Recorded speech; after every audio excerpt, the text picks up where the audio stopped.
those days. It's fine. It's okay. We're fine.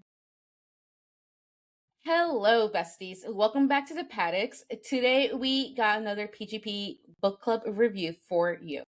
We will be giving you all the tea behind Heart Racing by Elliana Rose, a beautiful book, by the way. A huge thank you to Elliana for giving us all our copies of the second book in your Sparks Fly series. Heart Racing is out now on Kindle Unlimited and at a bookstore near you. Now, today we got Chelsea, Amy, and myself, Melissa. So let's get this review started because believe me, the three of us are just dying to talk about it. Now, of course, you know we gotta give you a book synopsis. This is the only time that it will be spoiler free. After I give you what the summary is, come back if you haven't read it yet. Because don't get mad at us if you hear something you don't want to hear yet. So we meet Nicola Moretti, the daughter of Moretti. Okay, cool. The daughter of the owner of the famous Moretti Formula One racing team. She's just trying to get back into the world of F1 and make a name for herself. And then she just takes on the role of like working with the team's foundation and starts like helping plan their galas, like finding ways to like just kind of get more money in for their charity and everything. And she does a great job, might I add. She's been around the crazy sport all her life, and nothing can pretty much phase her, except for our boy, Matteo De Luca. Driver for the Moretti Formula One team, he's got charm, charisma, and of course, knows how to get under Nicola's skin. After a one-night stand, Nicola wants to forget all about it and keep focusing on her career, but Matteo, he'd do anything to relive that night with her. Again, spoilers will be spoiled. Spoilers will be spoiled. Come back another day if you haven't read it yet. You've been warned. I don't know how many times we can warn you. You're not ready for your spoils yet. Yeah, literally, like, stop right here. So, of course, we gotta go over with the vibe check. So, obviously this book is like a sports romance, but I think a lot of romance readers would like it. The plot, it's definitely like a black cat golden retriever, but they also fall for each other like really hard, which I was like all in. And let me tell you, Matteo, he's a man that yearns. He yearns so hard. Hard agree though, definitely black retriever. No, what? Black retriever? Golden retriever. And a black cat. Love it. This book had me kicking my feet and giggling very often. It's also very much like a lot of good banter and enemies to lovers vibes. Just a little bit. On Nicola's banter part, mostly. is the banner is honestly, I think, next level. I love so banter good. In a book, in a movie. I don't care, in a TV show. Like I love good banter. I would have fallen for him. Oh my god, I would have folded so fast. I completely get it. It's not even funny. I get it. It's fine. All three of us.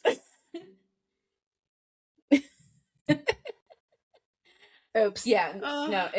So of course we all love the book. I felt like I was telling the girls like when I started reading it, like I was really into it because I felt like I was on the brink of like a reading slump, and I was like really getting upset because I was like I want to read all these books, but like I feel like nothing's just like not hitting like how it usually does and everything.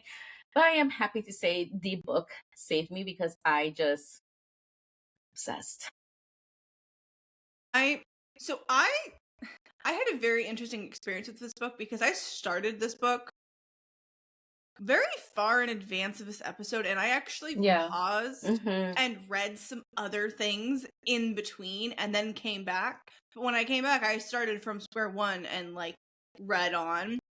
I didn't start where I picked up. I like went back to refresh myself because I just felt like I needed it. I devoured this.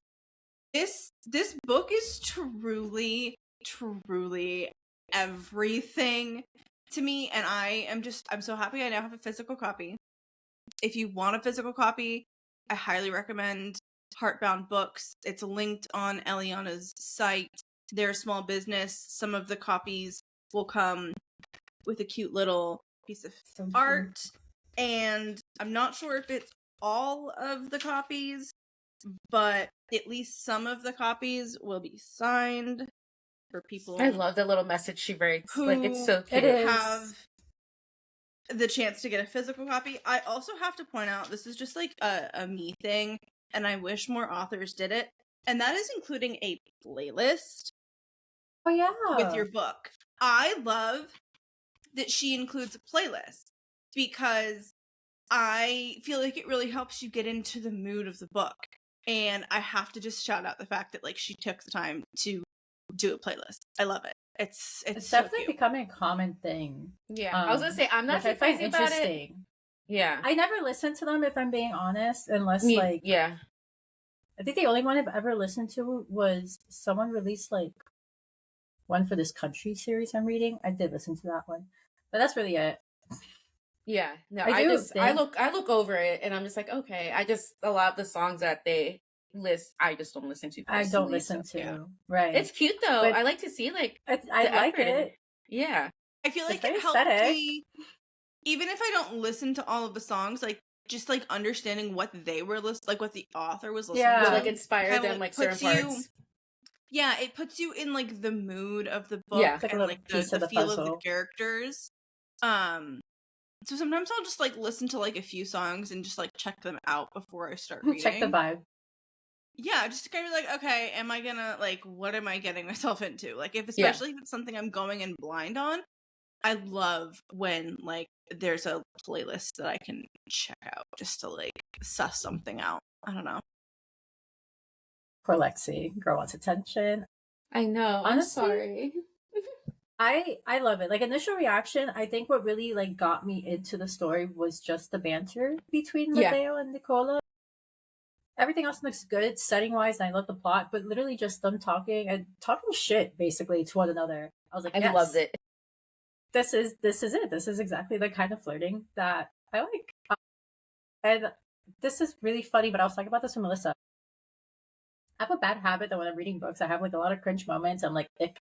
And it kind of takes me out the book. Mm-hmm. Not once did I get the ick with Matteo. Not once. I have to agree wholeheartedly. Let the record show. I don't think either of them icked me out at all. And there are times where like I've read a book and like the female main character has said something that's just like either icked me out or like ticked me off, and I'm just like, I never had that with Nicola, and I completely understand her point of view, like throughout the whole book. Mm-hmm. It was so well written. 100%. And I also really, again, I love his yearning. Like, initial reaction, that yearning starts from the beginning. The readers, you're gonna eat that shit up from the first chapter. And if you read the last book, amazing framing of everything. Mm-hmm.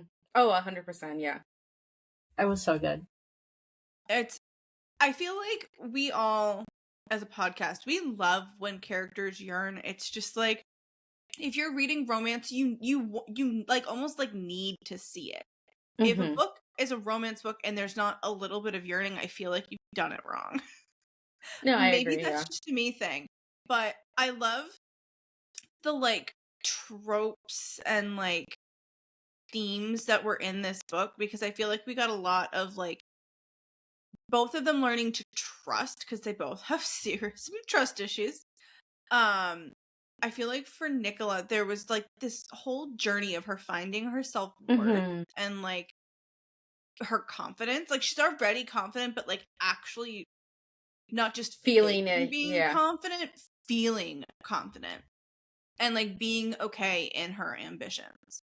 Trope wise, I feel like we've got some classics in this book, at least for me. We've got the best friend's brother mixed with enemies to lovers, and a dash of boss's daughter just for fun, which I feel like no one has anything to complain about with that, because that's just like such a fun mix. Yeah, definitely fun mix. I would say even like workplace romance a little bit, since she does like work in the foundation within the team.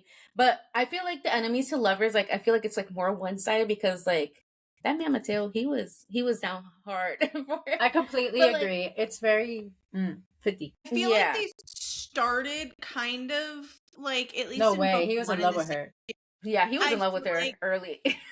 There was kind of this like, not necessarily like true enemies, but like this I'm annoyed I say it's that like one-sided. I agree with you. It's like a weird enemies to lovers vibe, but it is not enemies to lovers. Yeah, exactly. It's not like enemies to lovers in the sense of like fourth wing enemies to lovers. Yeah. You put it that way. That makes complete sense. I feel like there's a scale, or there needs to be some sort of it's a like scale. A spectrum. For like the bottomest scale. Yes. The bottomest. Shut up. I It's cannot very English. light enemies to just lovers. The lowest scale. Still there. I agree. Yeah, no, exactly. It's like it's like it is, but like it isn't. Like I totally, I get it. Totally get it. Now, we guys talk about what stood out right away.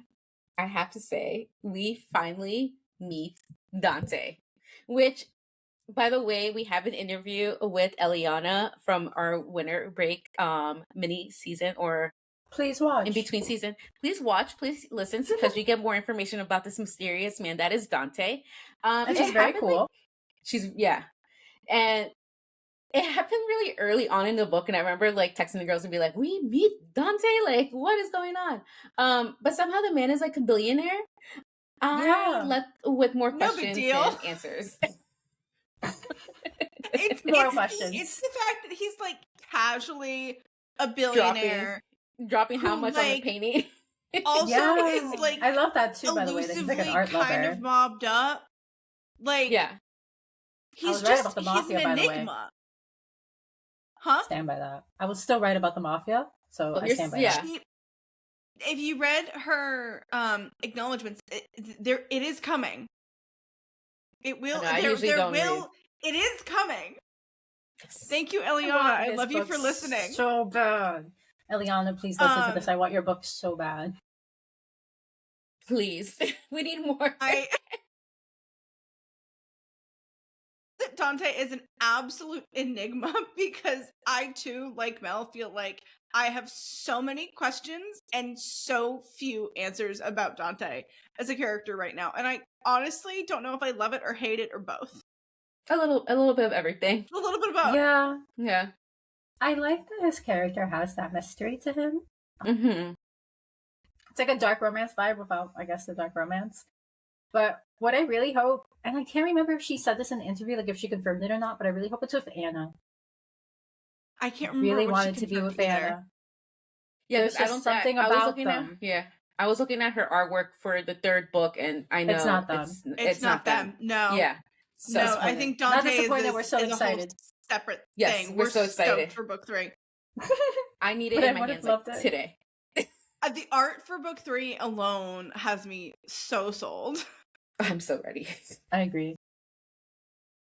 I love that we're chopping at the freaking bit for this book. Anyways. Oh yeah, I'm just like, what happened?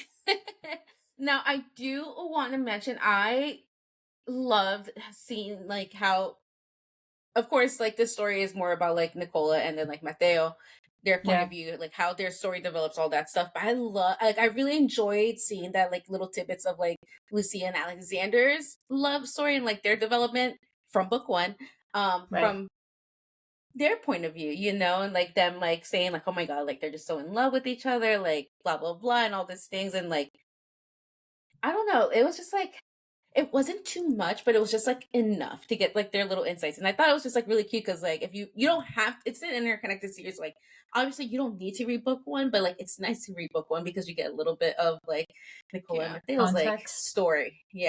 So I really liked it a lot. I really appreciated the different point of views of like Nicola and Matteo looking at Lucia and Alexander. Like it just really warmed my heart. And I think it was a really creative way to connect the two books. I also really liked the way that we got like Nick's point of view when Lucia was like, I love it. Like, I feel like we didn't really totally get that in book 1, but there was something about getting Nick's like almost like her inner monologue afterwards of like, oh my god, my best friend's in love with her brother's best friend. Like it was just so cute. Overall really cute. I was a big fan. I enjoyed it. Yeah. I also really love though that even though we are in the same timeline as book 1, nothing felt repetitive. No. Everything felt new. It felt like, you know, like obviously like its own book in the sense that it is, but like it really felt, what's the word, separated? Like you knew where you were, like you knew where you were in the timeline of like the first book, but in like it was its own thing, but in the same timeline, if that makes sense. And I really love how she did it. Yeah, because I was almost wondering like if we were gonna get like the same exact scenes, kind of like how those TV shows do that. But thankfully not. But it didn't leave me wondering, because at the end there is a time skip, listeners, epilogue, and I'm wondering if book 3 will go into that timeline, like at the end of the time jump, or if we're gonna go back to the beginning of the season. I think on her socials, I think it said that there is a timeline jump change. Okay. That's what I was wondering. Like, I want to see how they connect with the first two books. Now I need to confirm that before we continue. I'm so sorry.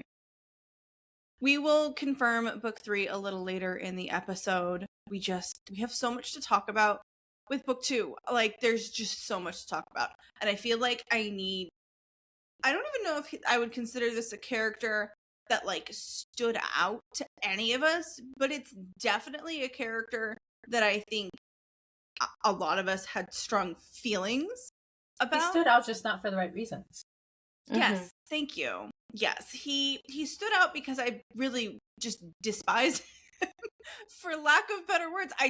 He's doing his job. He's not supposed to be a likable character. Yeah, but that is exactly Nathaniel, who is Nicola's ex-boyfriend, and he annoyed the ever-loving shit out of me. I cannot even lie. I think it also probably didn't help that in some way I was envisioning him as like this guy with like the most punchable face. So I really just don't think that helped his cause. I kind of like picture like a young, like, so funny enough, I kind of picture like a young Christian Horner, so it kind of did help out with the hate. Like a weasel. Yes. Yeah. I mean, yeah. He was very ick. I can't stand a serial cheater character. Yeah. But I think it's hilarious. That was so funny. Like, yeah, Can I say it? Say it. Because there was this scene, I'm sorry, it had me dying laughing. That was some shit I would say if I was trying to be slick. And it was Nicola and Nathaniel and Matteo, and they're like leaving him behind, like walking away. And Matteo's just like, such a displeasure to see you. And they're just walking away. I'm like, that is so corny and that is so funny. And even Nicola looks at him, she's like, did you just say that was a displeasure to see you? He's like, yeah. Right. Yeah. It did. I was like, okay. Yes. I said that with my whole chest. He did. Yeah. It's just like, you can just imagine like a sassy, like a little like, displeasure to see you. Like, okay, bye. Yeah. He's such a good character. Such a good character. And I mean, the girls know that I usually, like, whenever we do these reviews, like, I'm just a vibes person. Like, I really don't annotate. Like, I don't, like, my notes are very, very vague. You read for enjoyment. So I literally read for enjoyment, for the vibes. So, like, this one, like, I was hiding, like, some parts because I, like, was just like, oh my God. First quote. Elliana, girl, pop off, because this never happens. Okay. He hummed, eyes never leaving mine. Keep being mean to me. I fucking love it. I swooned from that moment on. It was. Yeah. Girl, I don't think anybody would blame you. Like, honestly, I don't blame you at all. That is such an iconic line. It felt very on brand for him. And we love a man that doesn't back down from, like, the meanness either. Like, he can take it. I love that part of their flirting is them being mean to each other. Like, for real. That to me just screams something that's gonna last. If you can poke fun at each other, like, roasting each other's love. It's the banter. It's their banter. Yeah. It is so. I mean, like I said in my notes, it's very captivating. I was eating that shit up. Mm-hmm. So good. I'm definitely the girly in the group who likes to annotate her books. I don't annotate my physical books ever. I've said that 100 times in this podcast. I know. But I love that we got the ebook because I could annotate the hell out of this thing as much as I wanted. And I made this note on my initial first pass at the beginning of the book. So I really hope that Chelsea gets a giggle out of this, because I had a quote that I highlighted that was from Lucia, and she said, "I can't believe the painting sold for that much, or that Dante bought it, or that we met Dante." And all I could think of when I read that line was I could quite literally hear Chelsea laughing in my head, because I had started the book first and I was like, Chelsea is going to lose her mind over this. The thing is, what she was saying is what I was feeling, because I was like, why is this man buying a painting? Like, where's he doing rich. it? And how do you end up? And he's rich? Literally in my notes, it's just all caps lock. Billionaire. Yeah. Billionaire. Billionaire? With a B? Like, with the B. And I love how everyone there was with us. Yeah. They were also like, billionaire. they all had like our reactions. But again, I love that he is an art connoisseur. Mm-hmm. Yes, very cute iconic. touch. Very mafia. We love a man who supports the arts. Exactly. Now, again, I'm back with another Matteo quote. I can't sound like the man, but just imagine it. Nicola, he said softly, "I think I started falling in love with you the first time you told me off at Silverstone." He loved the meanness from the start. A man that loves it. What is that? A man that yearns. Like, he's exactly where he wants to be. Yeah. Yes. It's like That's cats. him. It's like where it's like they're exactly where they want to be. Yep. Yes. If you see him getting yelled at by like a tiny little brunette girl, he's exactly where he wants to be. I promise. He wants to be yelled at. Yep, 100%. Yes. Very good. I too highlighted that exact same quote, and my notes just read, "Well, there goes my heart," because I'm pretty sure it melted to a puddle on the floor. Yeah. Elliana just really writes a good man. It's so good. It's so good.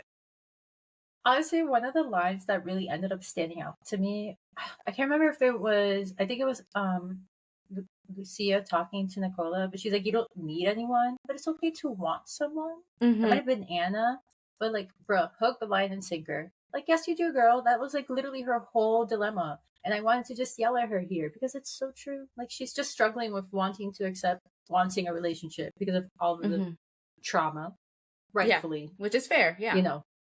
And so understandable, but like that line stood out. Do you always need a friend to kind of be like, hey, it's okay. Yeah. It's okay to be vulnerable. We'll talk about it, but I love their friendships. Yes. Oh, big fan of them. Now, I do have to talk about, I was telling Chelsea about this, the scene where they went to Portofino for like that week-long vacation, and he takes her out to dinner on the cliffs.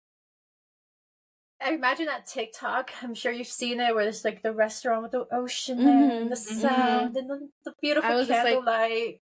I can really do you guys like read this sometimes and like imagine it while you're reading it like a movie? Yeah, isn't that that's like I was saying? No, some people don't see that. Yeah, some people don't. I know, but to me, like, it's so normal. Like, I would get a text and I would get out of my mind, and I'm like, oh no, my movie.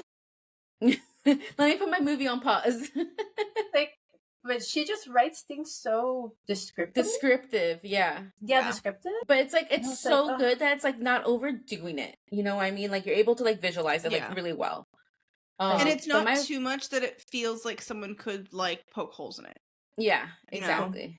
But like she's not being like overly descriptive of places that she hasn't been to, which I really appreciate, because I feel like there are some authors out there who definitely do that. I agree. There was a text that was put in this book that just had me honestly dying on the floor, and it was when Nicola's dad had asked to meet with Nicola and Matteo, and the quote was, "I feel like a teenager about to get called into the principal's office." And it just had me on the floor. But the following scene, again, had me dying and thinking of Chelsea. Because the following scene was them entering into a hotel that I guess technically Nicola owns, or her family owns. And there is a bartender who presses a secret door and opens it to the room that is, and I quote Matteo, some mafia type shit. That moment, again, had me wheezing and thinking of Chelsea.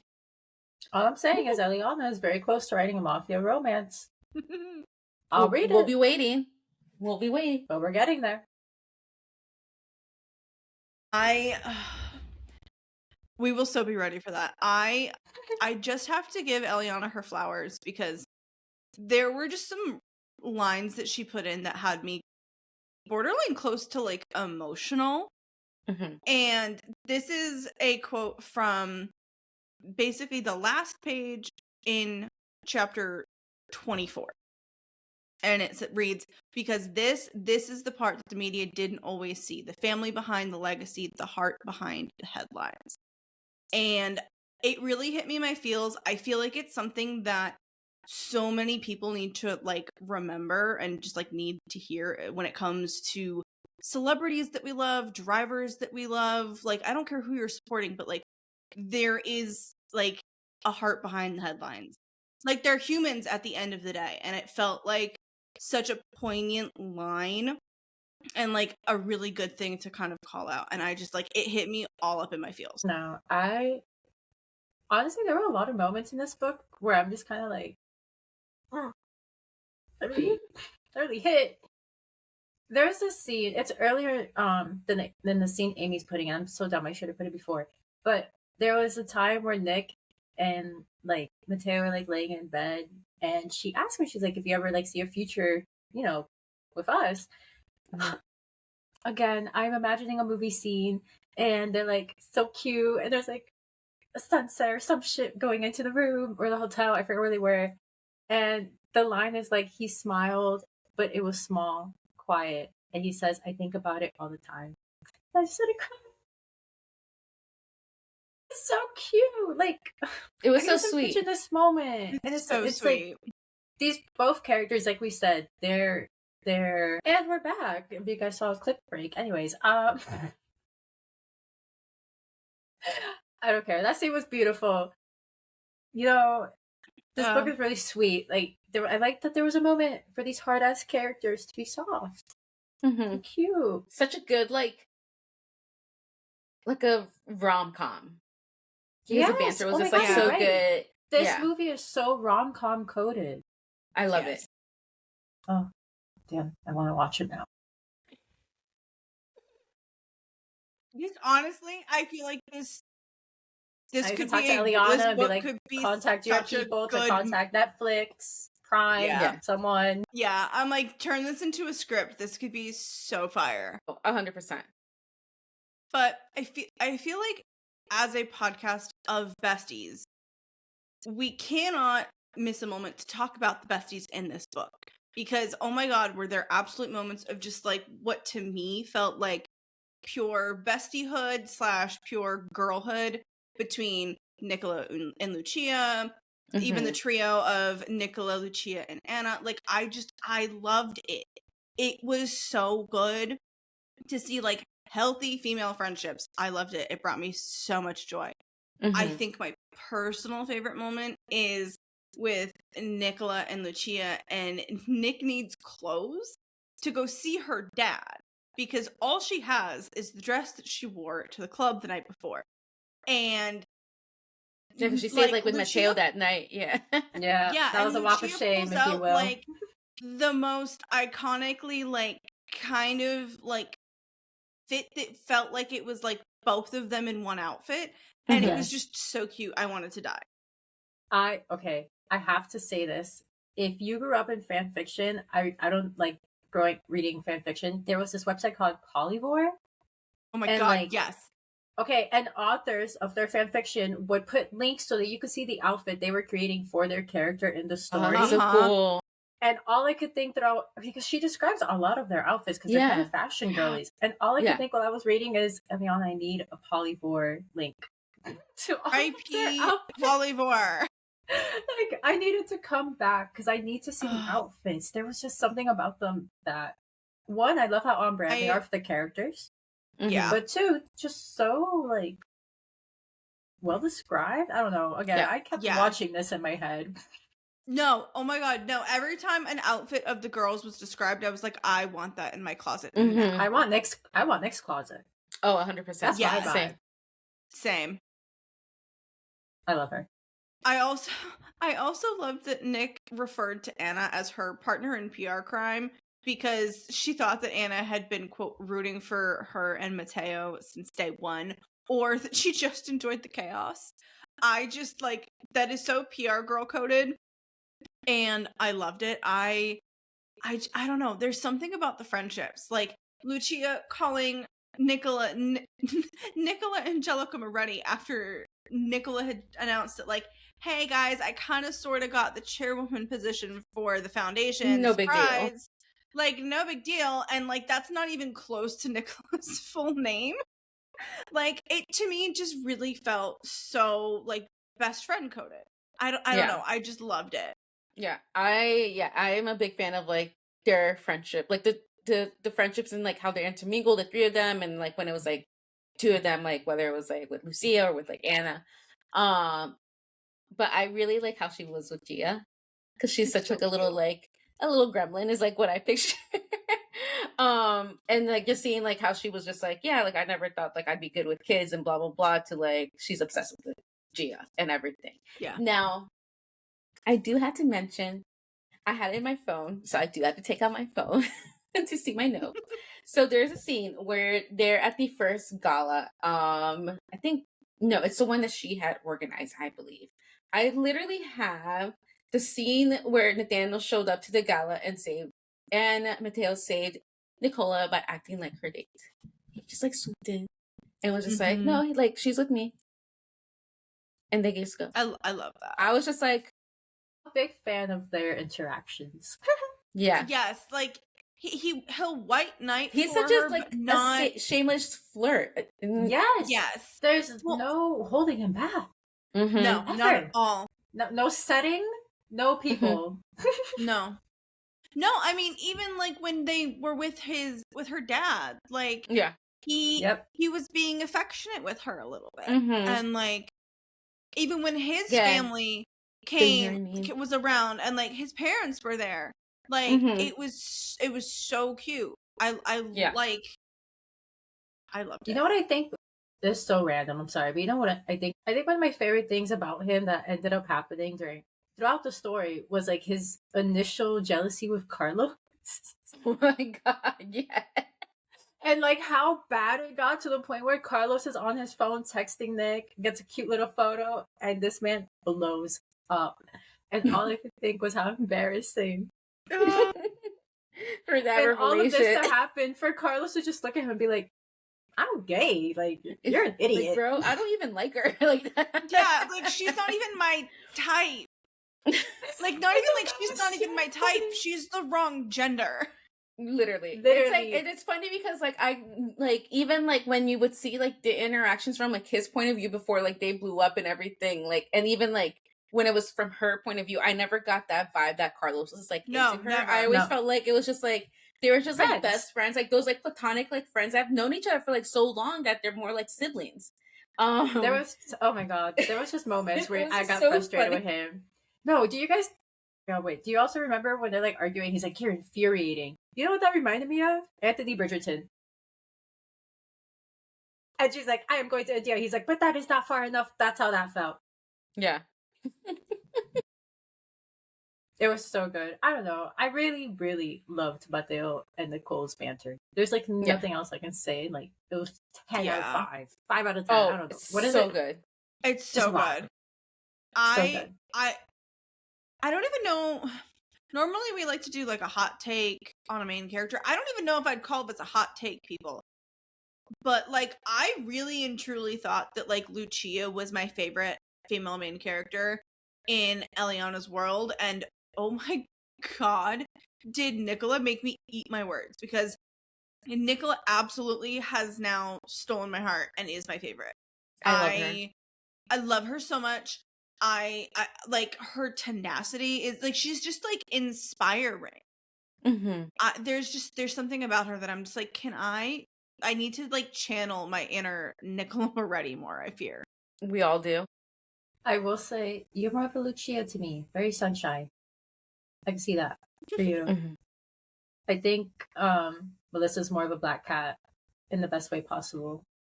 I do have a black cat, so I get it. I think you would be Nicola. You would be Lucia, and I'd be Anna because my ass would love to be home instead of clubbing. Because don't get me in a club. No more. I'm too old for that shit. We're all too old for that right now. But I love Nicola. Thanks. You're right.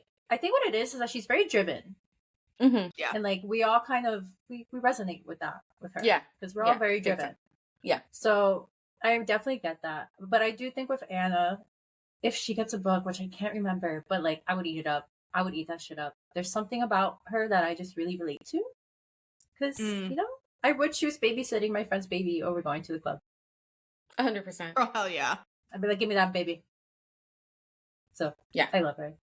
She was always like down to like watch Gia, like no questions asked. Like, a very supportive person, I think. Yes. Well, I think Anna has.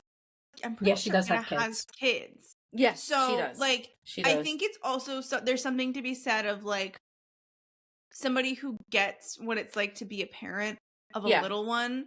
Which is nice for Lucia too. Knowing that someone needs a village and like being willing to be that village, even if she's. Because I think she's a single mom. I think so too. Yeah. Yeah. Yeah. So she definitely gets it. Yeah. Yeah. 100%. I feel like every character in this book I loved sans Nathaniel, which is exactly as it should be. Like, exactly. He's the only character you're supposed to dislike. Yeah. And again, it's like nice. Wait. It was also F Matt. F Matt. True. It is also heavy F Matt. I don't like that man. I do have to say, as a moment, Nicola standing up to Matt for Matteo was the most iconic thing. Something I was like, I would have totally done. Like, if whether you're my partner or my best friend, like if I know that someone has fucked with someone that I care about, I'm absolutely not going to hold my tongue. Yeah. And I'm going 100%. To be in your face. And I just loved that moment. It was so badass. No, you're right. It was a great moment. Really? Again, well written. I feel like if we're looking at if this book is something that is good for an F1 fan, something about this book to me felt like F1 was like this like setting, backdrop. Not the point of the book, if that makes sense in a way. I feel like an F1 fan could absolutely love this, but I also think that this book and this series as a whole could be fantastic for someone who isn't an F1 fan. And I personally am going to have so much fun trying to convince some of my romance reader friends to read this series, even though they don't know anything about F1. Yeah. Honestly, I agree. And I think it's more of a... Oh, it's okay. No. Go ahead. Definitely, though, romance with F1 backdrop. Yes. That's how I would explain it to anyone that I would like, offer it to. Yeah, it's like thinking back to like Andy's book Faster. I got like one of my friends that she has like no idea about like F1. She ate Faster Up. So I'm just like, I have another one for you. Like, here you go. Like, have fun. But I do want to say, like, we really like never like talk about like the spice levels and everything. But I do have to mention, and then like the book is spicy, but like I felt like I felt like it was so tame. It was tame. It was tame because I felt Remember the books that you read, Amy. No, it felt pretty tame because like to me, it's like it felt like for me, like Elliana, the way she was writing it, it's like she kept those scenes, like she gave us the build up and teased us to like that moment, but then like the next page or the next chapter will be like the next morning. It's like we would only know what happened from like their description. No, I appreciate that. And I really like that like we didn't get the actual like full on like what happened like until way later when they were like officially a couple and all that stuff, because it's just like I actually kind of like that. But it was like cool. It was like at first I was just like, oh my god, like why is she like why are they waking up the next day? This is like, why am I eating teas? I'm just like, stop it. I need more. But it was enjoying every chapter. Yeah, literally, I was just like, oh my god, like what's good? But it was like, but again, like the way like each character would like describe like from their point of view, whether it was like like they were like a little like drunk or like whatever, like in that moment, like what they felt. And I'm just like, this is so like good, where it's like, okay, you don't feel like you missed out like on a whole thing, like because you know what was going on in their heads like the night before and everything. So yeah. I just had to mention that. No, you're super right. I feel like it was a good addition. Yeah. I feel like Elliana does spice in a really nice way. Like it's like a very like tasteful way. It's never cringy. It never feels over the top. Like it feels realistic. Yeah. I agree. Again, as Charles called me out, I've read some really weird shit. I know your history. Again, we're a podcast of best friends. We have learned each other's reading habits. But like it's not it's spicy and it's got heat without being like erotica level intense. Or like it's not like I feel like if you're a fantasy reader or a romantasy reader, I feel like romantasy and fantasy can sometimes have way more graphic, intimate scenes. I feel like this is like a nice, like mild level of spice in terms of like the detail.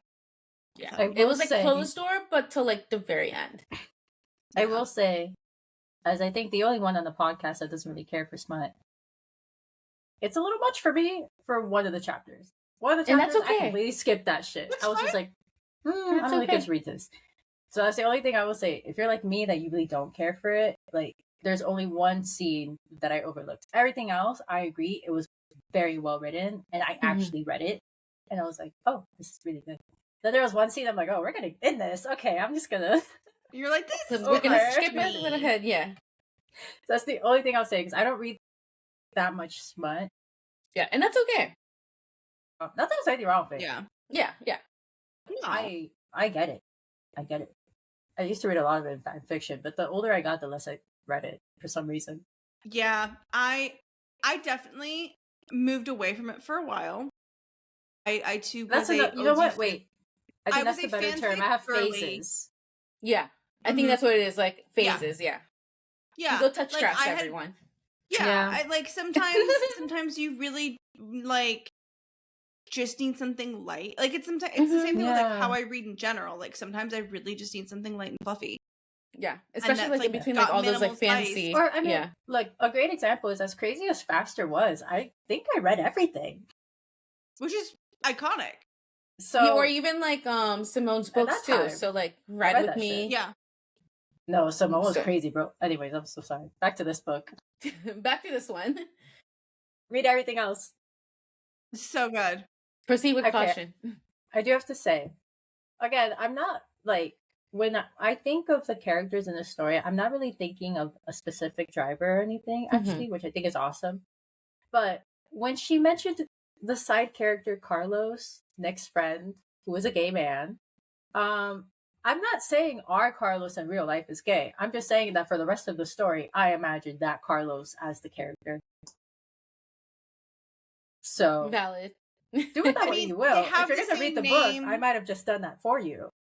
But it's kind of fun if you imagine it with him. But like they have the same name. They're both an F1. Like I kind of made drawing the connection. Yeah, like I get it. Yeah. They both have long hair. They both have dark hair. Valid, yeah. It's just like, it's funny because like you say that and it's just like, I kind of pictured him, but didn't, because Matteo, I pictured more like Carlos, and I wasn't sure which personality I would mix in there, because like Carlos has his moments where he's like hilarious, but there was just something about Matteo that was like a little bit extra. But we came to the conclusion, Danny Rick. Yeah, it makes a lot of sense. But then like now thinking about like Carlos, Nick's friend, it's like, okay, yeah, I can see like picturing like Carlos Sainz for that, and then now it's just like it's a big mumble jumble like in my brain. Yeah, no, I can see envisioning Nick's friend Carlos as Carlos Sainz. It does make sense to me. I think it makes the book much more fun. I think if we're looking at Matteo as a character, I feel like physically, to me, he gives me like a combination in my head. I was kind of envisioning a mix of like Carlos Sainz and Danny Rick. Danny Rick heavy on the personality. Wait. But let me finish my brain thought here. Keep going.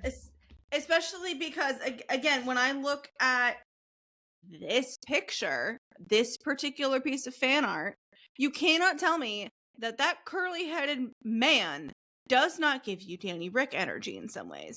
Also, I think it may have been the thigh tat that really sold me on Danny Rick. But yeah, I feel like Matteo to me really gives like Carlos meets Danny with maybe more Danny's personality than Danny's appearance. And like the thigh tat feels very DR3 inspired, and I personally love that.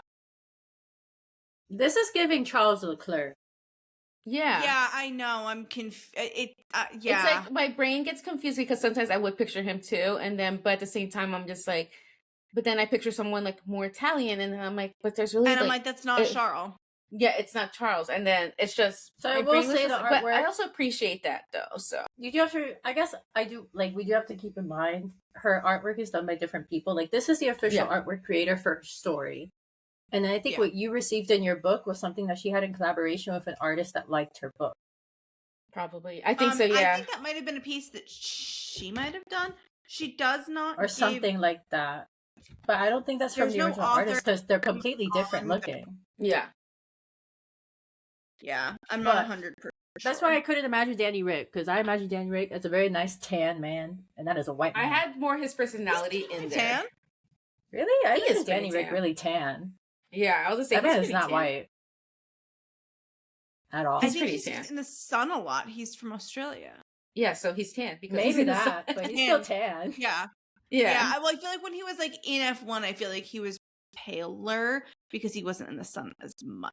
But that might just be me being crazy. It's totally possible. Anyways.